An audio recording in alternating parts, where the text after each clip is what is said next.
Muchas gracias por la invitación. Bueno, la pregunta es si existe la nefropatía por medio de contraste.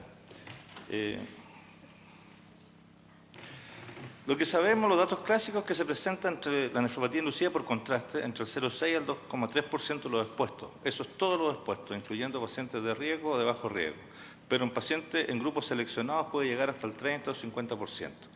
Y que existe grupo de mayor riesgo, destacando la insuficiencia renal preferentemente y la diabetes mellitus, sobre todo si hay nefropatía, que es la tercera causa de ira intrahospitalaria, aproximadamente el 15%, que aumenta el tiempo y los costos de hospitalización, que se asocia a mayor mortalidad a corto y largo plazo, y que existen además múltiples publicaciones de su descripción inicial en un caso clínico del año 54, en relación a una falla renal aguda por una pelografía de eliminación, incluyendo múltiples guías internacionales y locales, incluyendo la guía del hospital para su prevención.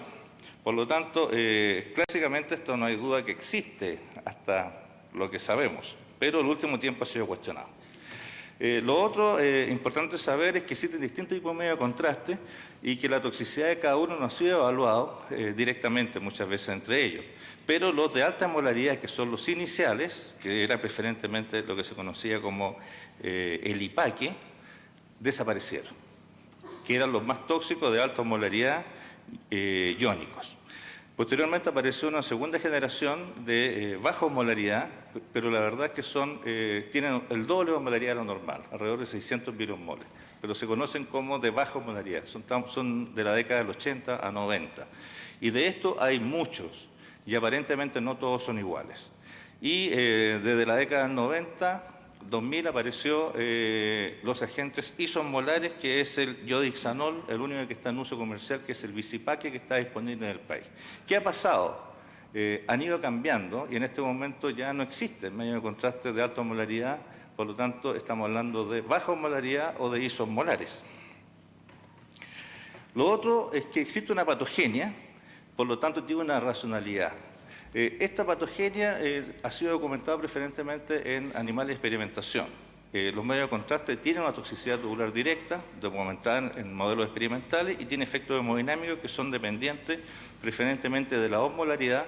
Por lo tanto, los más hiperosmolares o de alta osmolaridad son más riesgosos, y también dependientes de viscosidad.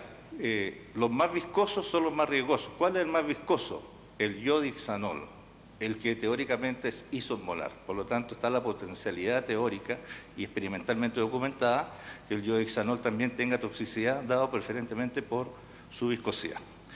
Para disminuir la viscosidad se calientan en general los medios de contraste a temperatura ambiente, a temperatura corporal, deberían calentarse a 37 grados. Y hay otros que son independientes de molaridad, que al final lo que llevan estas cosas son un efecto tóxico directo y a vasoconstricción.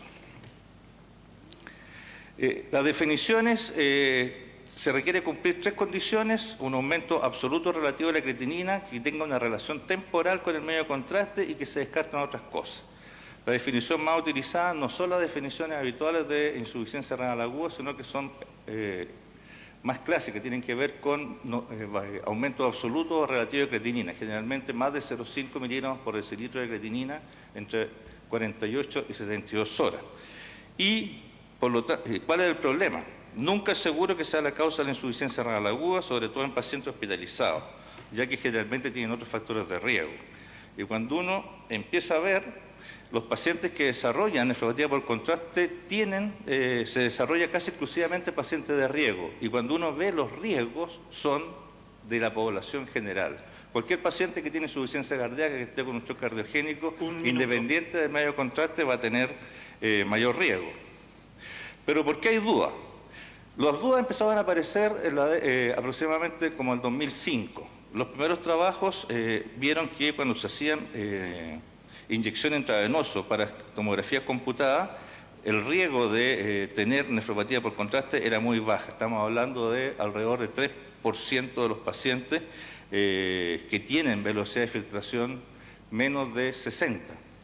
Pero los pacientes que tienen más de 45 miliminutos, aunque tengan menos de 60, su riesgo era de menos del 1%. Por lo tanto, el riesgo es muy bajo. ¿Qué pasó además? cuando se hicieron estudios de escoria de propensidad y se compararon los pacientes que habían recibido contra los que no han recibido medio de contraste, apareció de que el medio de contraste no influía en la toxicidad. Es decir, los pacientes nefrópatas tenían más riesgo, pero no dependía de recibir o no recibir medio de contraste. Esto se ha complementado con trabajos recientes similares en pacientes que han usado vía endovenoso, específicamente en angioplastia primaria. Ha pasado lo mismo, la incidencia en contraste es menos de lo esperado y además no se relaciona claramente al medio de contraste.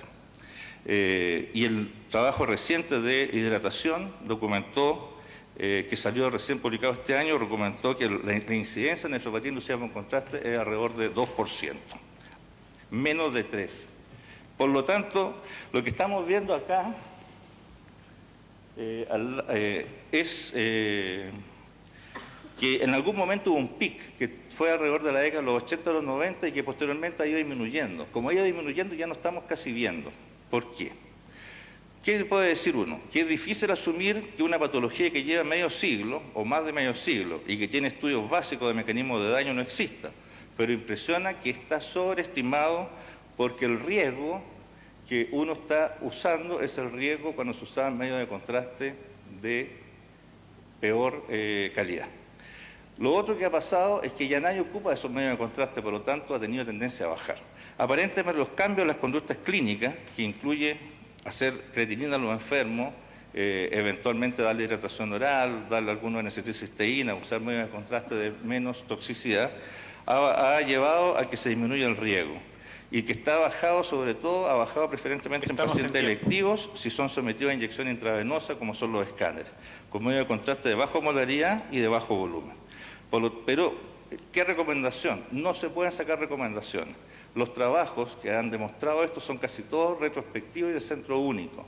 Por lo tanto, la evidencia actual es insuficiente para modificar la conducta en pacientes de alto riesgo de enfermedad renal crónica etapa 4 y eventualmente 3B, y pacientes que están desarrollando insuficiencia renal aguda que claramente están deteriorando su función renal.